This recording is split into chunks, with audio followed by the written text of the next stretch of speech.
Este está bien. Sí, hay preguntas. Sí, gracias. Hola, buenas tardes a todos. Gracias por estar aquí. ¿Cómo están? Bien. Me da gusto ver caras conocidas. Bienvenidos. Principalmente agradezco a la Universidad del Valle de Temajac por esta invitación a este foro.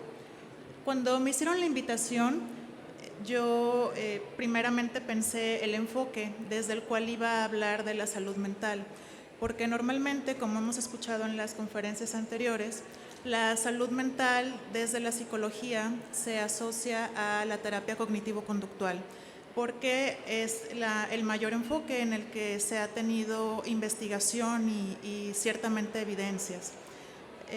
Pero es de mi interés hacer un enfoque multidisciplinario, diciéndoles que incluso la misma psicología no es suficiente. Y también decirles que en los programas curriculares, por mi experiencia, sería muy interesante que desde la medicina se le abriera la puerta a las ciencias sociales y a las humanidades como un recurso y una herramienta que puede ser benéfica para la salud mental de los estudiantes. Entonces, es así como redacté este propósito.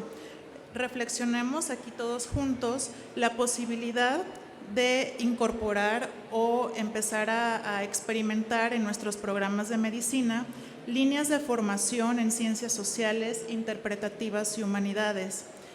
Me parece, como les decía, que la salud mental no solo es un asunto de la psicología, ni siquiera de únicamente la terapia cognitivo-conductual o de talleres psicoeducativos.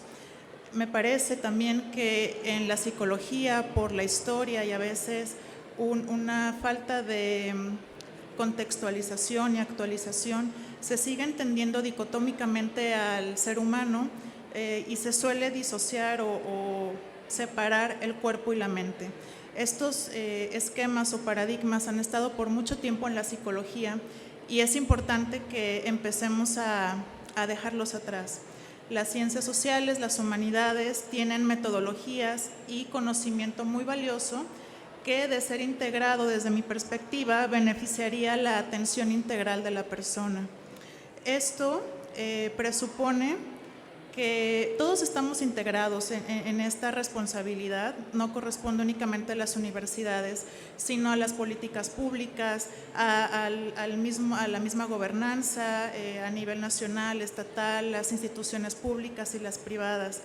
Pero al menos como yo me he formado y he trabajado algún tiempo en las universidades, me parece que podría ser una forma de ampliar la mirada de los diversos factores que influyen en la salud mental de los estudiantes.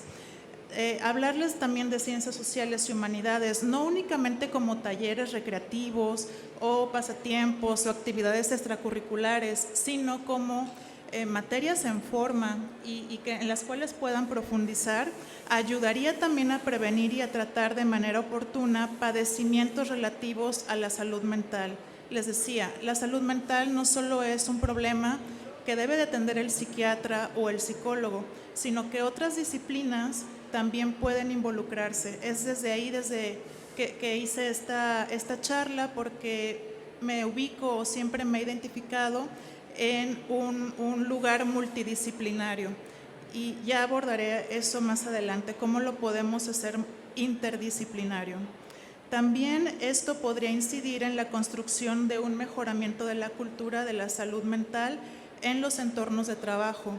Como psicóloga clínica, he conocido a los estudiantes como profesora, como también psicoterapeuta, he comprendido también a los profesores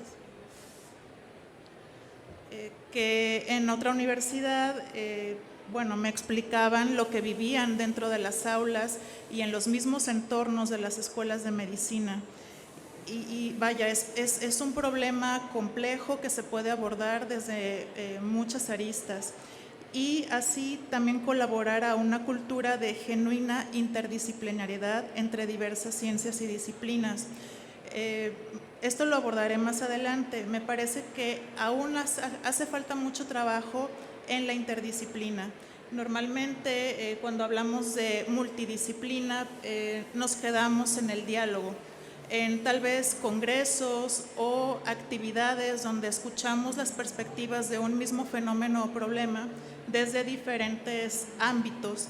Sin embargo, para que se logre hacer una real interdisciplina, hace falta mucho camino y tiene que ver con validar el conocimiento que viene de otras ciencias o otras disciplinas.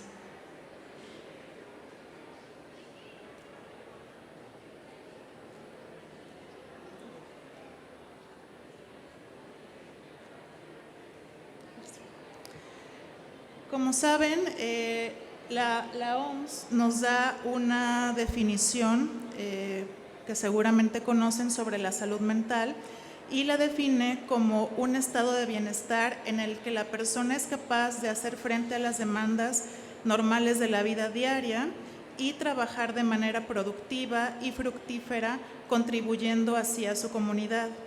En este sentido, la salud mental no solo es la ausencia de trastornos mentales o emocionales, no solo es eso, esa es la primera parte, sino la presencia de habilidades y recursos psicológicos que permiten a las personas hacer frente a los desafíos y a las adversidades de la vida. Desde el 2014 así se ha entendido la salud mental. Ahora, por cierto, si alguien tiene alguna duda, siéntanse en confianza de levantar la mano y les pasamos el micrófono, o hacia el final podemos hacer las preguntas. Quiero mostrarle estas estadísticas. Provienen de Estados Unidos, del American College of Emergency Physicians, y analicémosla con cuidado. Empezamos en el recuadro de la izquierda. Los estudiantes de medicina tienen tasas de depresión entre un 15% y un 30% más altas que la población general. Esto es en Estados Unidos, pero podemos empezar a hacer la comparativa con México u otros países en Latinoamérica. Y esto llama la atención a los psicólogos y a los psicoterapeutas, esto nos preocupa. ¿Qué pasa en la medicina? ¿Por qué son los profesionales que tienen mayor tasa de suicidio y mayor tasa de ansiedad y depresión durante la formación en los programas de medicina? El siguiente dice, la depresión, el trastorno bipolar, el abuso de alcohol y otras sustancias son trastornos comunes y factores de riesgo en el suicidio de los médicos. Y aquí empezamos a hablar de suicidio y es un tema complejo, es un tema tabú. Me parece que también hay que abrir más espacios y foros para hablar sobre el suicidio y que no solo es multifactorial o que podemos incluso tipificarlo. Cuando hablamos de suicidio normalmente creemos que se debe a razones emocionales. Sin embargo, viéndolo desde una mirada multidisciplinaria, podemos tipificar que hay suicidio de tipo filosófico, de tipo político, de tipo religioso o por un fanatismo ideológico. Esta fineza en la tipificación del suicidio no es tan abierta o tan común y cuando vemos la estadística normalmente creemos que solo es por una causa emocional. Creo que ahí hay un punto pendiente para comprender mejor esta estadística y qué tanto de esta tasa de suicidio en medicina es realmente emocional o corresponde a otro tipo de suicidio. Seguimos. Cada año en Estados Unidos aproximadamente entre 300 y 400 médicos mueren por suicidio. Esto es mucho más alto que en México. Ahorita les voy a mostrar la comparativa. En los Estados Unidos, las muertes por suicidio son entre 250% y 400%. Y ojo con las mujeres, que es un dato muy relevante. Es mucho más alto en las mujeres médicas en comparación con otras profesiones. ¿Por qué creen que esto suceda? ¿Por qué creen que esté resaltando tanto la comparativa contra las mujeres médicas? ¿Se les ocurre algo? Sí.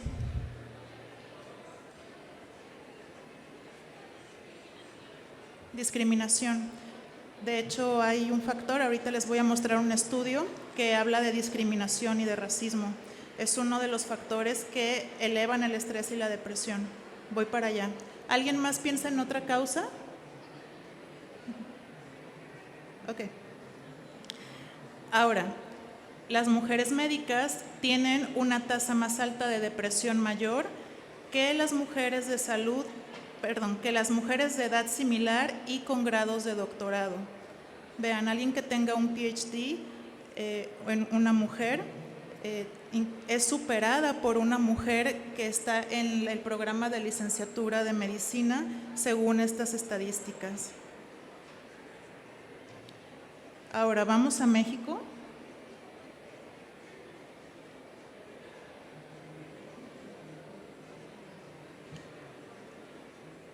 Aquí vienen otros estudios. Según la Encuesta Nacional de Salud y Nutrición 2020, en México la prevalencia de trastornos mentales comunes en la población en general es del 19.2%. Esto es lo general en México. Ahora, enfocado hacia los médicos, un estudio publicado en 2020 en la revista Salud Mental reveló que el 61.5% de los médicos residentes en México presentan síntomas de ansiedad, el 42.2% síntomas de depresión y el 16.2% síntomas de estrés postraumático. Un informe publicado en 2018 por el Consejo Nacional para la Enseñanza e Investigación en Psicología, CNEIP, señaló que el 63.8% de los médicos generales y el 74.6% de los médicos especialistas en México presentan síntomas de burnout. Según datos del Colegio Médico de México, entre 2014 y 2019 se registraron 72 casos de suicidio entre médicos en el país. ¿Cómo ven estas estadísticas? ¿Tienen mala? Alarmante, malo. Bien. ¿Algo más? Díganme, levanten la mano si tienen algún comentario. El año pasado que yo empecé a trabajar de forma inmersiva con los médicos, me llamó mucho la atención la cultura que había en algunas escuelas de medicina y también empecé a indagar qué estudios había sobre las propuestas o los programas de atención que se hacen para los estudiantes, porque normalmente hemos escuchado coloquialmente que las residencias o ya el trabajo hospitalario en sí es muy estresante y causa mucho desgaste, hay el burnout. Pero algunos de estos estudios que fui encontrando resaltaban que la raíz o la semilla de estos problemas estaban desde las escuelas de medicina y los programas y las lógicas a veces que había en las escuelas. Y los estudios, ahorita les voy a presentar al investigador representante, pero vienen algunas causas: cultura en las escuelas de medicina, después pobre salud mental en los estudiantes de medicina y afuera de la escuela de medicina. Cuando hablamos de pobre salud mental es falta de autoconocimiento, tal vez estrategias que puedan servirle para lidiar con ese estrés, ansiedad, síndrome del impostor y tantas otras situaciones que se describen, competitividad, problemas de rechazo o malas retroalimentaciones que afectan en la autoestima. Y la verdad es que en las escuelas mexicanas lo que se hace sobre salud mental también falta mucho para que mejore. Normalmente hay psicopedagógicos y tienen un fuerte equipo de psicólogos, pero la visión en las universidades normalmente es: esto no es una clínica y no le vamos a dar un tratamiento profundo a las personas que vengan a solicitarlo. Se les puede dar orientación y orientación breve, máximo 10 sesiones a lo mejor, y con un enfoque orientado al cognitivo-conductual, que a muchas personas le funciona, pero como decían en ponencias anteriores, hay que ver caso por caso y también comprender necesidades particulares, personalidades, intereses también por indagar en otras situaciones que no sea algo tan prescriptivo a veces como se vuelve la cognitivo-conductual. Y eso encontramos en las universidades, ese tipo de departamentos psicopedagógicos con esta lógica de atención. ¿Qué sucede? Bueno, que si necesito un apoyo más intensivo, de más seguimiento, no lo voy a encontrar inmediatamente en la universidad, tengo que buscarlo por fuera y a veces no es tan barato, esa es la verdad. Una estadística, por ejemplo, de tarifas de psicoterapeutas en los colegios de psicólogos o en las asociaciones privadas rondan de los 800 a los 1,000 pesos por sesión.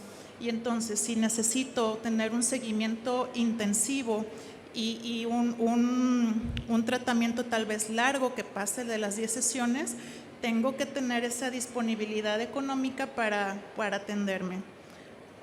Y me parece que las escuelas de medicina podrían incorporar un poco más en esta atención. Otro de los detalles que encontramos en las causas son las distorsiones cognitivas, estos pensamientos muy radicales de los estudiantes a veces que dicen todo o nada. Es un pensamiento catastrófico que puede llevar al síndrome del impostor. En lo clínico es común que a veces los estudiantes pueden ser muy brillantes y muy talentosos y sientan que son impostores, que realmente no saben nada y pueden ser muchos factores, no hay solo una causa de ello. En cuanto a los esquemas mentales problemáticos, tenemos el perfeccionamiento negativo. Es bueno proponernos cierto grado de perfección y ponernos metas, pero se vuelve negativo cuando nos empieza a afectar porque no nos sentimos capaces, nos estamos desgastando, ya empezamos con cierta sintomatología. Me ha tocado ver estudiantes que tienen las manos pues muy lastimadas, las uñas enrojecidas, empiezan a tener sarpullido, porque en el ritmo de las clases o incluso de las rotaciones o las prácticas, este perfeccionamiento les lleva a autolesionarse. La presión, la competencia, la comparación, simplemente entrar a las escuelas de medicina ya es un factor estresante, pero después, durante la formación, por ejemplo, en los programas internacionales los empiezan a preparar para tomar los STEPS. Si quieren certificarse para después poder ubicarse hacia la especialidad o ubicarse en cierto hospital y ser aceptados, tienen que cursar los MCATs, el USMLE o todos los STEPS, que son 3, y cada examen pues es bastante difícil de lidiar con ello, ¿no? También se reportan racismo, discriminación que decían hace rato y deterioro en las residencias. Vamos ahora a hablar de las residencias. ¿Qué sucede en los estudios? Y aquí está el nombre del investigador que les comento que es el más visible en Estados Unidos. Él es Stuart Slavin, es médico, es pediatra, pero también ha sido decano en la Universidad de St. Louis y senior scholar de Wellbeing en general. Ahora ya por su edad está como consultor en salud mental, pero hace unos 12 años empezó con las investigaciones en esta Universidad de St. Louis y tomó una muestra, ahorita les voy a mostrar la comparativa de las generaciones, pero empezó a encontrar que trabajar con residentes, enfermeros infelices, esto es lo que salía en las encuestas, era lo que ocasionaba también la desmoralización y el sufrimiento y los factores estresantes de los médicos. Otros de lo que se reportaba era sentirse ignorado por otros residentes, no sentirse parte de un equipo, sentirse incompetente, recibir evaluaciones injustas de la facultad o de los residentes.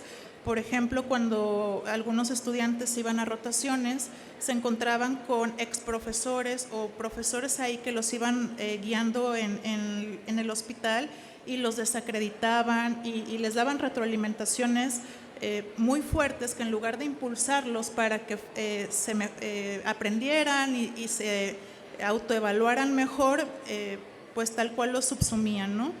Y es importante como profesores y luego como profesionistas observar cómo es nuestra retroalimentación, porque sí puede hacer un cambio fuerte en las personas. Otros de los factores que se reflejaban era recibir a esa cultura de negatividad, y luego vienen los maltratos. A veces no los identificamos, pero pueden ser muy variados. Normalmente asociamos los maltratos con una agresión verbal o un acto específico, pero a veces hay detalles no verbales o que están debajo de una lógica de trabajo que se vuelve agresiva. También se reportan cuidados a personas muy enfermas o en estado terminal que provocan estos sentimientos o estados de estrés, discriminación, acoso sexual y contexto inseguro. Me parece que ahora en estas cuestiones de acoso sexual, Me Too, es benéfico para todas las profesiones que haya más apoyo de las instituciones, cada vez haya más protocolos de denuncia, de mediación y de seguimiento. Nos falta, pero lo que pasó con Me Too ha ayudado a las instituciones a que haya mayor conciencia y las personas que sufren acoso sepan qué hacer, a dónde ir, cómo llevar un proceso y ser atendidas. La otra cuestión es la del contexto inseguro. ¿Cuántas veces no escuchamos a los estudiantes que son mandados a regiones muy problemáticas por una cultura de inseguridad que vivimos en el país? Y eso, aunado a todos los demás estresores, se suma, ¿no? Es una cuestión del contexto.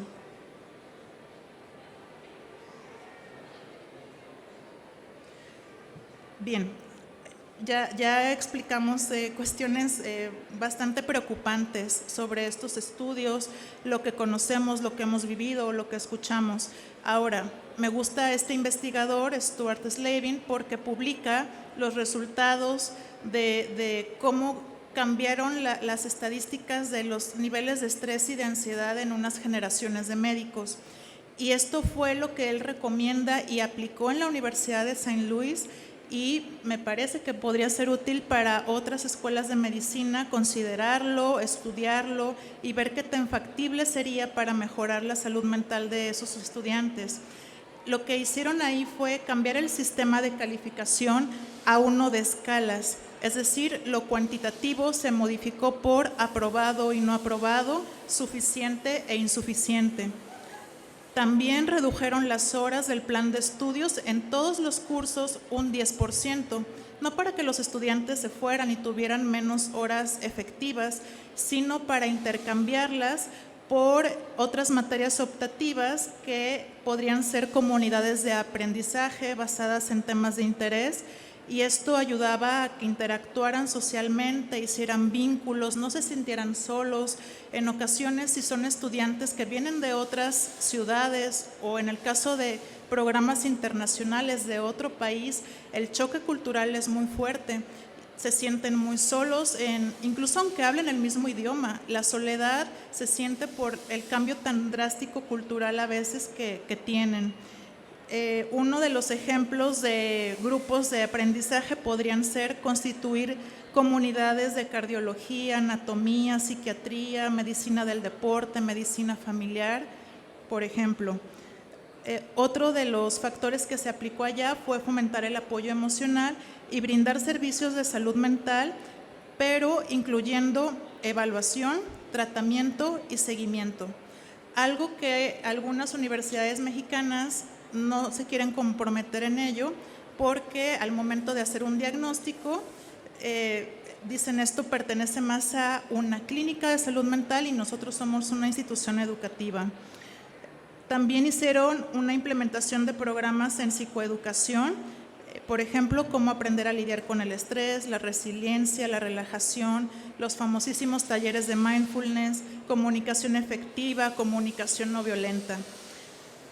Para abordar el ambiente de trabajo saludable, protocolos de cero tolerancia al acoso, discriminación, mediación entre pares, mediación entre profesores y staff. Esta es otra de las partes que se necesitan reforzar. Es relativamente nuevo que se hagan comités de mediación en las instituciones. A veces la mediación la terminan haciendo personas que no tienen la capacidad por el adiestramiento, con eso voy, de cómo hacer una mediación efectiva en todos sus procesos. Y por último, programas de mentorado con alumni y entre pares, hablarle a los egresados y hacer una comunidad de intercambio muy genuino de qué está pasando afuera en el contexto, qué me recomiendas hacia dónde voy, cómo me puedo preparar y fortalecer mejor psicológicamente y en todas las áreas para enfrentarme con esos aspectos. Los resultados, esto ya no lo alcancé a poner en la tabla, pero el estudio que hizo Stuart Slavin nos habla de una mejora tremenda con estos factores. Hizo una comparativa entre generaciones del 2012 y del 2013 con la del 2018. El primer año de medicina se reportaron síntomas de depresión del 27% en esa primera generación del 2012. En el segundo año subió al 31%. En cuanto a la ansiedad, el primer año se reportó 55% la primera generación y esa misma generación el segundo año en ansiedad incrementó al 60%. Le dio continuidad a la generación y la comparó con la última del 2018, que el primer año de medicina, viviendo todos estos cambios que les acababa de explicar en la diapositiva pasada, el primer año la depresión salió con un 4%, el segundo año con un 6%, la ansiedad el primer año con 14% y el segundo año la ansiedad con un 31%. Es radical, obviamente sigue habiendo tasas de ansiedad y depresión, pero el estudio muestra cómo implementando estas estrategias hubo un impacto muy considerable en la salud mental de sus estudiantes.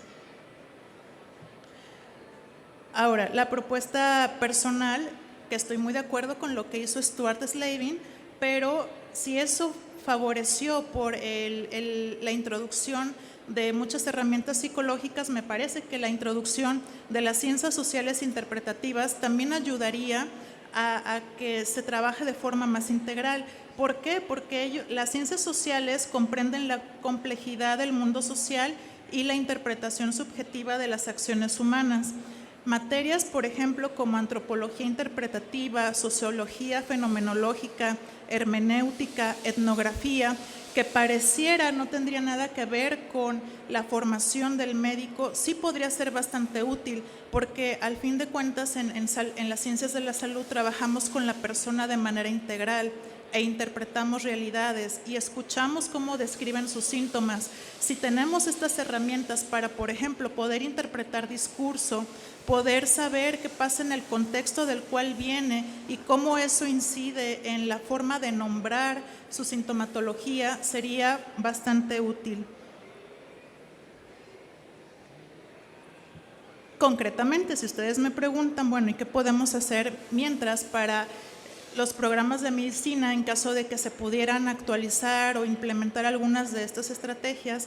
De momento, si son estudiantes de medicina, pueden empezar a involucrarse en grupos de discusión como debates, café filosóficos, cine debates, actividades que la mayoría de las universidades ofertan, pero a veces se piensa que no son para los médicos o son específicamente para otras profesiones vinculadas a sociales o humanidades.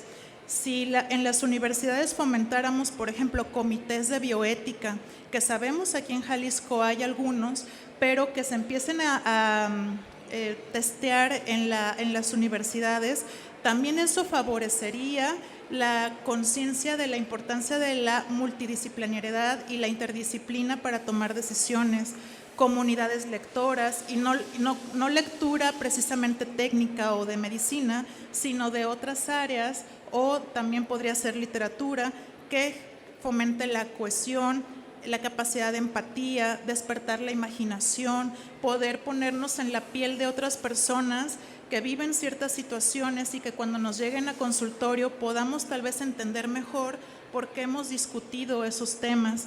Talleres de escritura creativa, de escultura, de pintura, de periodismo científico, música.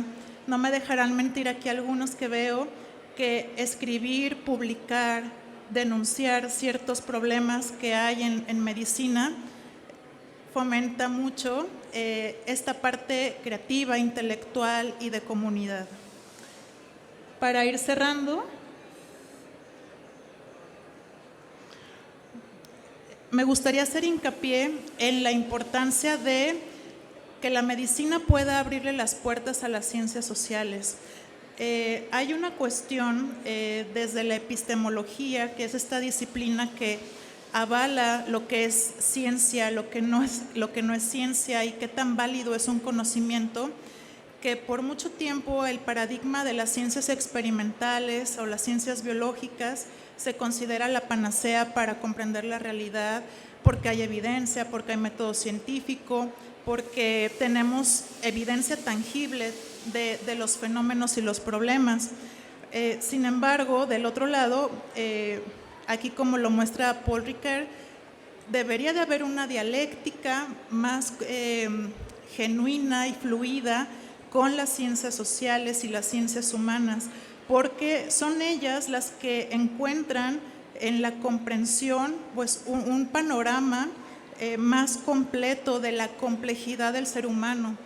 A veces también a los psicólogos o a los filósofos nos gustaría tener manuales, que sí los hay, pero no son tan efectivos, no se pueden generalizar, de cómo proceder cuando una persona nos cuenta cierta problemática.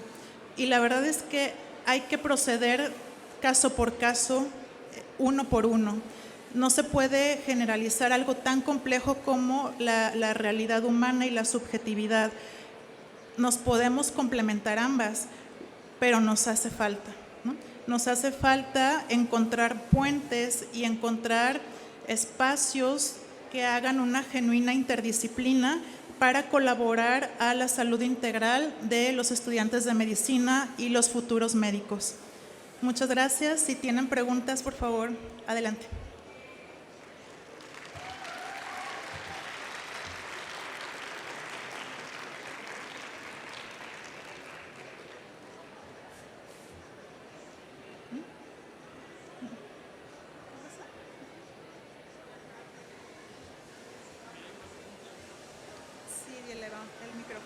¿De aquel lado hay preguntas? Ahí va llegando el micrófono.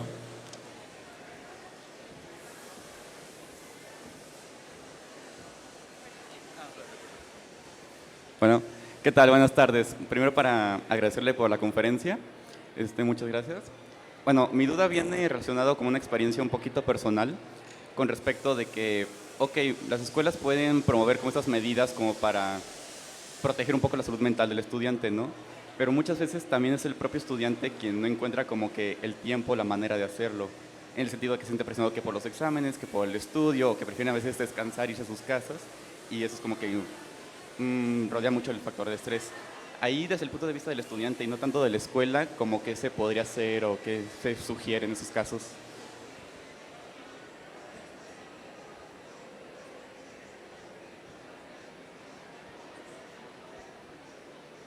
Si bien te escuché, me preguntas, están muy apretados los horarios, ¿verdad?, de los estudiantes de medicina, y si se identifica la necesidad de buscar un apoyo psicológico o implementar algún tipo de estrategia de estas, es difícil, ¿verdad?, de encontrar el espacio. ¿Sí entendí bien?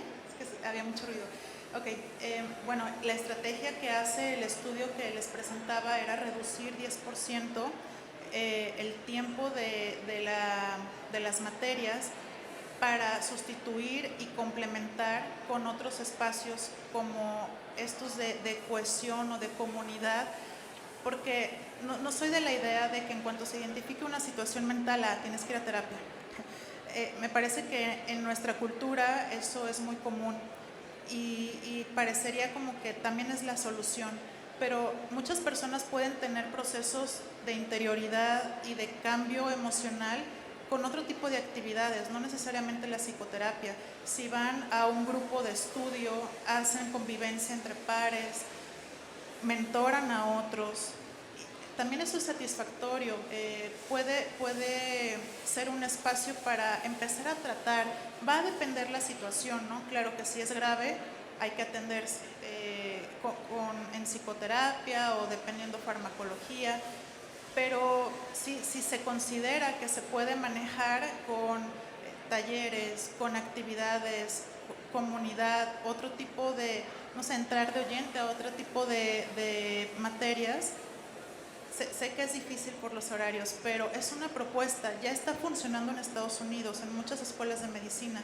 Por ahora, ¿qué podemos hacer? Buscar un poco el tiempo o administrar mejor el tiempo. Sé que lo administran muy bien, son súper dedicados los estudiantes de medicina, pero dentro de todo ese itinerario, buscar la actividad que me va a contribuir para mi bienestar emocional. De momento, ojalá que más adelante haya más opciones en esos horarios. ¿Alguien más tiene preguntas? ¿Alguna otra pregunta de este lado?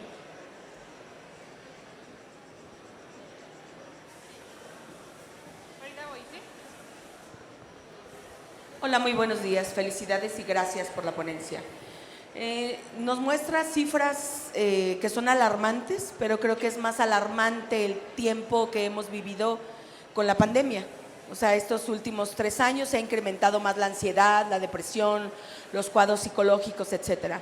Sin embargo, yo creo que aquí en este tipo de foros es donde hay que sumar esfuerzos para que toda la gente joven que se dedica a la atención como profesional de la salud enfatice en defender sus derechos como estudiante y como profesional de la salud. Yo creo que los colegios deben de tener también sumatorias para poder legislar en donde cuando el alumnado se va a las prácticas clínicas, cuando se va a las residencias, cuando se va a los servicios sociales, hagan estudios de sombra para poder evitar que traten mal a los estudiantes. Yo creo que aquí es mucho el contexto legal, médico-legal también, donde podemos inferir primero a que los estudiantes levanten la voz cuando son maltratados, de manera justificada, no alegada, no inventada, una manera justificada donde dicen no es posible que maltraten a los estudiantes que están aprendiendo. Gente que ya tenemos muchos años devengando, digo de alguna forma, un salario por la salud, pero también nosotros tenemos que enseñarle a la gente joven, ¿sí?, basado en la experiencia y el conocimiento, no en el maltrato. Entonces los colegios y las escuelas deben de tener alguien que vigile legalmente el trato a los estudiantes, de tal forma que esto sea un crecimiento continuo, pero un crecimiento sano mentalmente. Yo creo que es un exhorto, ¿no?, a que todos levanten la voz por eso. Gracias.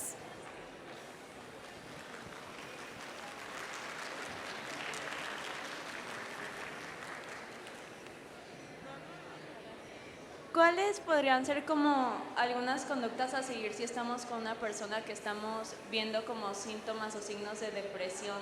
O también que tiene ¿cómo podríamos identificar que una persona se va a suicidar dentro del medio? Porque sé que es algo difícil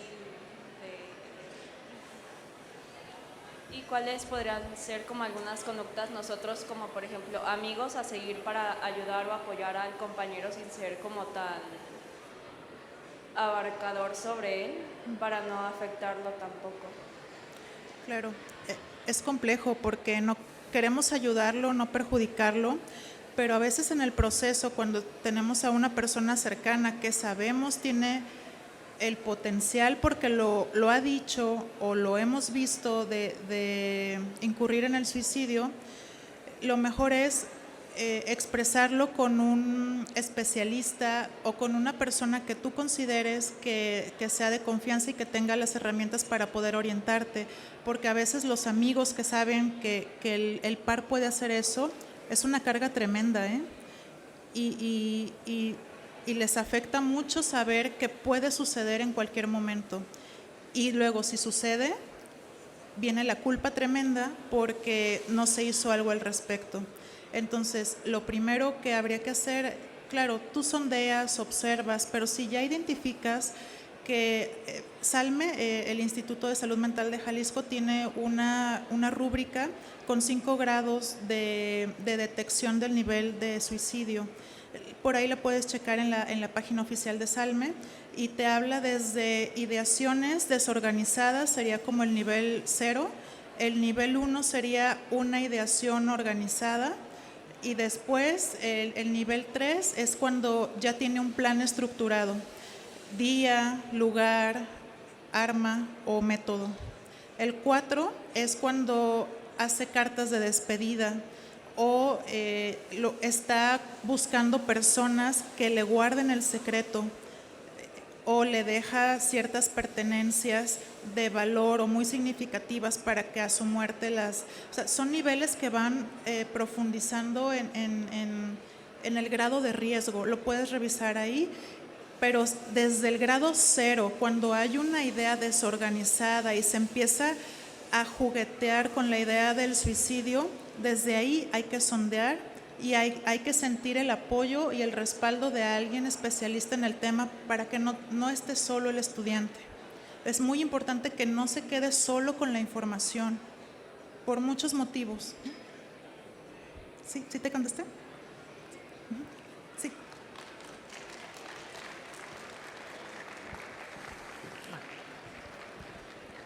Tengo una duda respecto a si realmente la salud mental de los estudiantes es responsabilidad de la universidad, porque creo que la salud es responsabilidad también de uno mismo y no se le tiene que atribuir. No sé, como tengo una duda en eso. No, claro, es un factor de muchos tantos.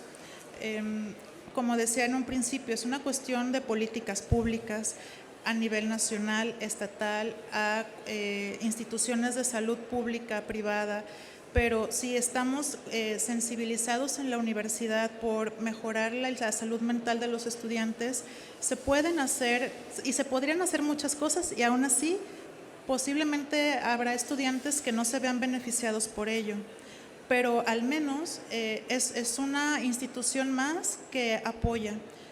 Pero es, claro, un conjunto. Todos somos responsables, los profesores, los profesionistas fuera, como comunidad, instituciones de salud educativa, de salud y las políticas públicas que son las que podrían hacer más injerencia para las instituciones.